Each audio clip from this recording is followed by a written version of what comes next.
For a decade, we welcomed them into our home every Sunday. When tragedy struck and we lost everything in a fire, we reached out to ask if we could stay with them for a week. Just until the insurance settled, I pleaded with them, but my son-in-law chuckled dismissively. "We're not running a shelter," he remarked. My daughter handed me a flyer for a motel. For 3 nights, I found myself sleeping in our charred car until I remembered a copy of the will I'd stashed away in my desk drawer. My name is Frank, and I am Shashante Shu. I've never been one to ask for much. My entire career was spent as a machine repair technician, while my wife Carol contributed as a part-time worker in a school cafeteria until her knees gave way. We were prudent, saving diligently as we raised our daughter Megan in a modest brick house on Rivermont Avenue in Lynchburg, Virginia. Though it wasn't extravagant, it was home. For over 10 years, we hosted Sunday dinners, with Megan and her husband Brad never missing a single gathering. We took care of the groceries, handled the cooking, and cleaned up afterward. They would come with their 2 daughters, park in our driveway, relax on our couch, eat from our plates, and leave without lifting a finger. They always expressed their gratitude, and we assumed that was sufficient. We thought they genuinely appreciated our hospitality. I no longer hold that belief. The fire occurred on a dry Thursday, October 17th, an electrical malfunction in the laundry. Room sparked ablaze. I was in the kitchen making coffee when I heard a strange buzzing pop, followed by Carol's terrified scream. By the time I grabbed a fire extinguisher, it was too late. The smoke enveloped us, thick and black. I managed to pull Carol out through the front door, and we stood in the yard, helplessly watching our lives go up in flames. In less than an hour, we lost half a lifetime's worth of memories, cherished photographs, Carol's treasured recipes, and the table my father had crafted for us on our wedding day, all reduced to ashes. After the firefighters departed, we sat silently on the curb, Carol holding my hand and sobbing while I was left in a state of numbness. That night, the Red Cross provided us with a place to sleep, cold soup and fold-out cots in a local shelter with no privacy. I couldn't bear the thought of Carol enduring that discomfort again. Her legs were swollen, and her back was giving her trouble. The next morning, I called Megan. "Megan, we just need a few days, a week at most, until the insurance check comes through." There was a long pause on the line before Brad chimed in. "Frank, I don't think that's gonna work." Confusion washed over me. "What do you mean? We have the girls' sports schedules, Megan's work, and I work from home. We're already stretched thin. Do you think I want this?" My voice cracked with emotion. "We fed you every week for a decade. We watched your kids when you wanted. Our date nights. I even taught your eldest how to ride a bike." "I'm sorry," Megan finally replied, though her tone lacked sincerity. She sounded more afraid than remorseful. "It's just not a good time." Moments later, she texted me a photo of a motel flyer. A no-frills roadside establishment charging $49 a night with no website, no Wi-Fi, and no security. They offered no assistance with the cost. I stared at the image, feeling something inside me break. We couldn't afford a motel. Our funds were tied up, and the insurance company had informed us it would take at least 3 weeks to process our claim. So we slept in the car. Our Buick sat in the remnants of what used to be our home, still reeking of burnt plastic. I fashioned a makeshift pillow from some old towels I found in the trunk. Carol cried herself to sleep the first night, and on the second night she fell silent. By the third night I reached my breaking point. I awoke before dawn with a splitting backache. That's when I remembered the drawer. In the back office I had an old wooden desk from the 70s. In the bottom drawer, I had created a false panel years ago to store some private belongings. Letters, a copy of my uncle's will, and the land deeds he had left for me. I hadn't touched it in years. I told Carol to wait in the car and carefully navigated through what remained of our living room. The floor creaked ominously beneath me, and the walls bore the marks of smoke damage. I unearthed a drawer from beneath a pile of charred ceiling tiles, and to my relief, it was intact. The folder inside was fireproof and securely sealed. I opened it right there amidst the ashes. Inside, I found the will, the deed, and my name. 3 plots of land in Amherst County. One contained a dilapidated hunting cabin, while the other 2 were wooded and deemed useless at the time. However, a friend from the city planning office had informed me just 2 weeks prior that the land had been rezoned and a development company was eyeing the area. The value was about to surge, unbeknownst to anyone, including Brad. He had always assumed I was financially strained, which is why he treated me with such disdain, like I was a relic of the past, just a burden waiting to fade away. He was mistaken. The following day, I contacted the developer. I informed them that I wasn't ready to sell just yet, but I was interested in their offer. They revealed they had been authorized to go as high as $480,000 for all 3 plots. I nearly dropped the phone in disbelief. Grateful, I hung up, and a clear personal plan began to form in my mind. 3 days later, I walked into a diner in downtown Lynchburg and requested to speak with the editor of the local newspaper. I had a story that the community needed to hear. He listened attentively and asked for proof. I presented him with photographs of our Sunday dinners and the motel flyer my daughter had sent. I shared everything with him. When he inquired if I was certain about going public, I affirmed my decision. The editor's name was Dennis, and he was about my age, having grown up in the same town. I showed him pictures on my phone, Megan and Brad at our dinner table, their children playing on our swing set, and Megan holding a Christmas pie that Carol had baked. I had preserved over 100 Sunday dinner photos. Then I showed him the motel flyer Megan had sent. He scrutinized it for a long moment. "Are you saying your daughter, your only child, turned you away after losing your home in a fire?" He asked incredulously. 3 nights we slept in the car, I replied. I gave them everything I could. We never once asked for help until now. And now, I'm done pretending they're good people. Dennis ran the story, titling it, "Local Couple Burned Out of Home, Turned Away by Own Daughter." It was featured on the front page, A1 in full color, on a Tuesday.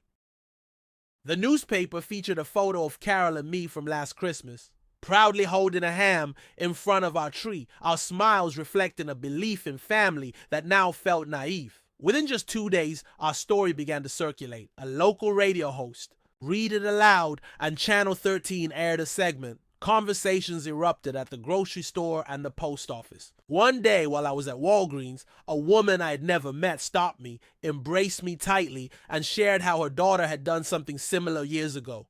Her name was Janine, and we both found ourselves in tears in the allergy aisle. However, the real wave of attention came the following weekend when I decided to take action. I commissioned a graphic designer to create a large sign with bold black letters on a white background, simple yet powerful. I nailed it to the charred remains of our house, proclaiming, "We fed our daughter and her husband every Sunday for 10 years. Our house burned down. They gave us a motel flyer. Below that, I attached a flyer for the motel.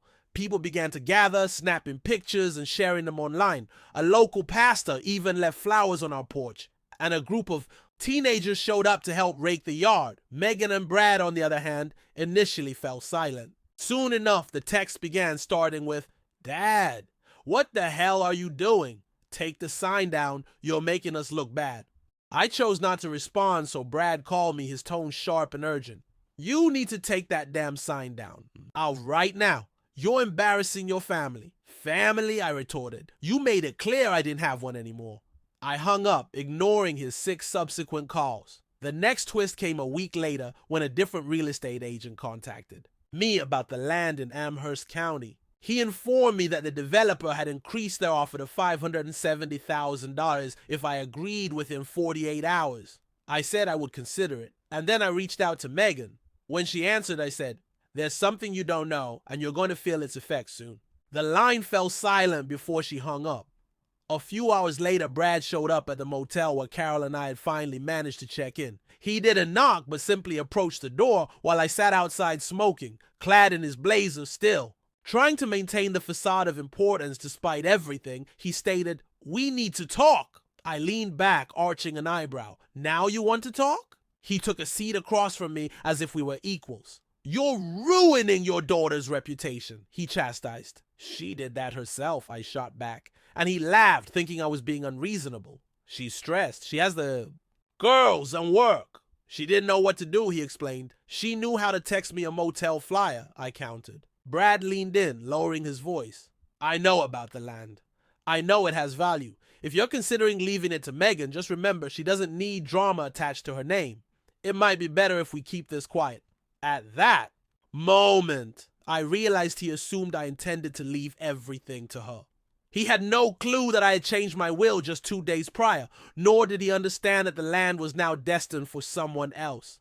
I had one final surprise planned. This revenge was not solely about the money. It was about demonstrating to them that kindness is not a sign of weakness, that age does not equate to powerlessness, and that being forgotten does not mean being gone.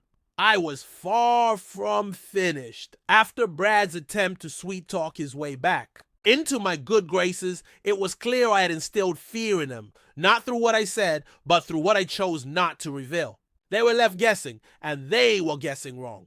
3 days prior to our meeting, I had already visited an estate attorney in town, requesting a complete overhaul of my will. I brought with me the deed copies, the developer's offer letter, and a folder containing proof that Megan and Brad had not assisted us after the fire. The attorney looked at me and asked, "Are you sure you want to cut your daughter out completely?" "I'm not cutting her out," I replied firmly. "She cut herself out.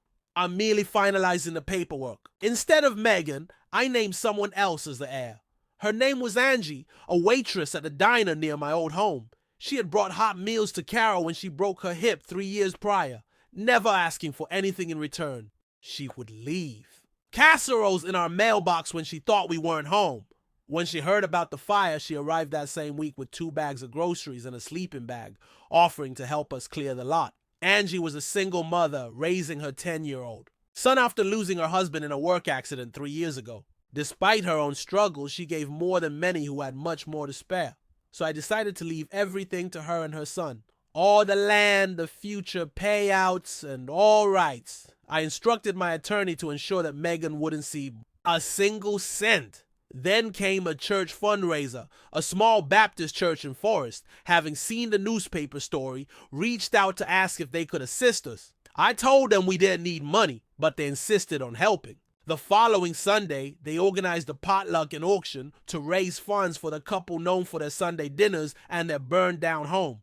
Over 200 people attended. A local artist donated a painting, and a retired firefighter offered his prized knife set. People cried as they embraced us. Carol, who hadn't smiled in weeks, finally did that day.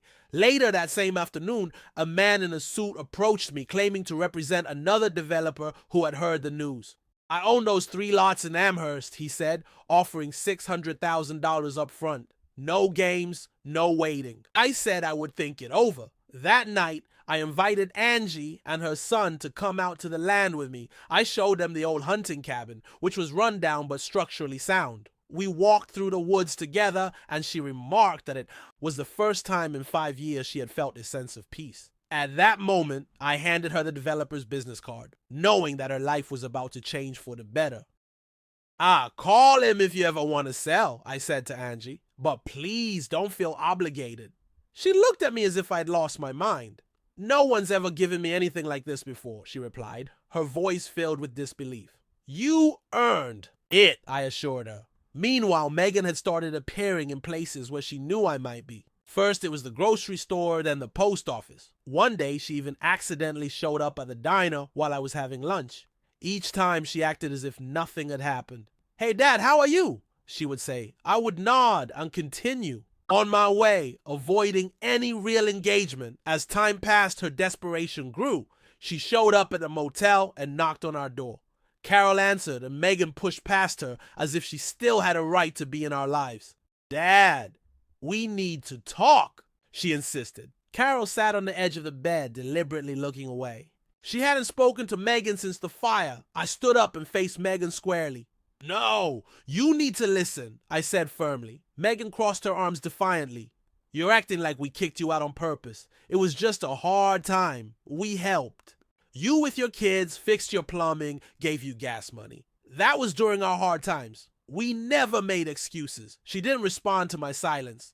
"I changed the will," I said. "You're not in it anymore." Her expression fell in shock. "You're serious?" "I gave it to someone who acted like family when you didn't," I replied. She began to cry. "So that's it?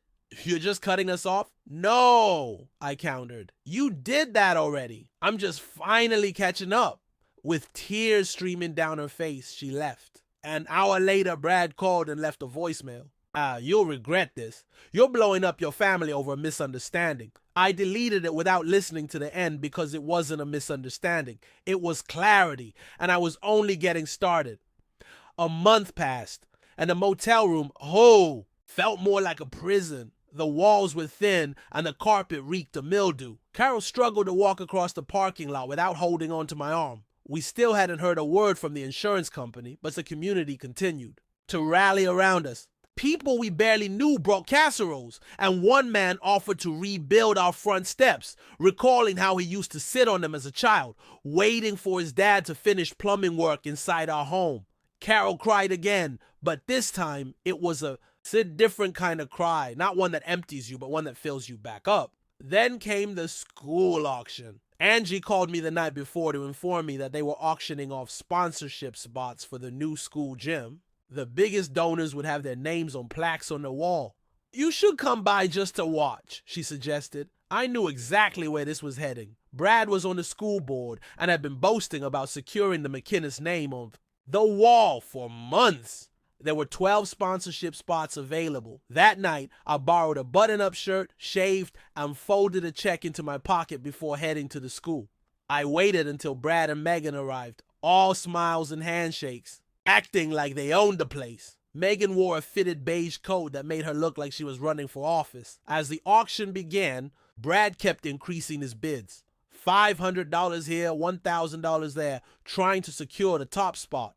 When the auctioneer announced the highest sponsorship, I raised my hand and said, $10,000. The room fell silent. Brad looked confused, then his expression shifted as realization dawned on him. I walked up to the auctioneer and handed over the check. Make the plaque read, in memory of those who show up when family doesn't. The crowd erupted in applause. Brad stood frozen, staring at the floor, while Megan wouldn't meet my gaze. A few weeks later, Carol and I finally received the insurance payout. It wasn't enough to fully rebuild our home. The fire inspector had noted too many structural risks, and our payout wouldn't cover starting fresh on that lot. But I already had a different plan in mind. I called Angie to ask if her boys still like to fish. She said they did. So I purchased a prefab 2-bedroom cabin and had it installed on the wooded lot beside the old hunting cabin. It had new sidings, solar panels, and a small deck with a swing. I registered it under Angie's name and her son's without telling her until it was complete. When she saw it, she cried, and her boy ran around in circles on the deck. I handed her the keys and said, "You don't owe me anything, but if you ever make Sunday dinner, save me a plate." That should have been the end of the story, but karma doesn't run on a schedule. 2 months later, Brad was fired. It turned out he had been pushing a shady real estate deal behind the school board's back, and someone reported him after auction. Night! Rumors circulated that it was another board member who was fed up with Brad's arrogance. Not long after, Megan attempted to launch a parenting blog, but the townspeople remembered the newspaper story. The comment section quickly devolved into chaos, forcing her to shut it down within a week. They lost face and friends. One by one, neighbors stopped responding to their calls, and even their children received the silent treatment at school. I didn't orchestrate any of that. It simply happened. Carol and I moved into a small rental on the edge of town, owned by a woman from the church who offered us a deal, saying it was an honor to have us. She even planted roses out front, knowing how much Carol missed hers. Every Sunday, we continued to share dinner with someone. Sometimes with Angie, sometimes with Janine from Walgreens, or families from church. These were real people, the kind who don't hand out motel flyers when you lose everything. I saw Megan one last time at the gas station on the edge of town. She stood at pump 3, staring blankly at her car as it filled. I walked past her, on my way inside. She looked older, weary, as if whatever she had been chasing had already slipped through her fingers.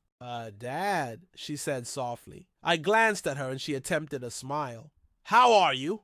I didn't answer immediately. I just nodded. Hope you're well, she added, almost in a whisper. I didn't respond. What do you say to someone who sat at your table every Sunday for a decade only to let you sleep in a burned-out car? I walked inside, purchased a soda, then walked back out and kept going. That's how it ended. Not with a fight, not with a scream, but with silence and something more. Profound than anger. It was peace, the kind you earn, the kind you build board by board after everything has fallen apart.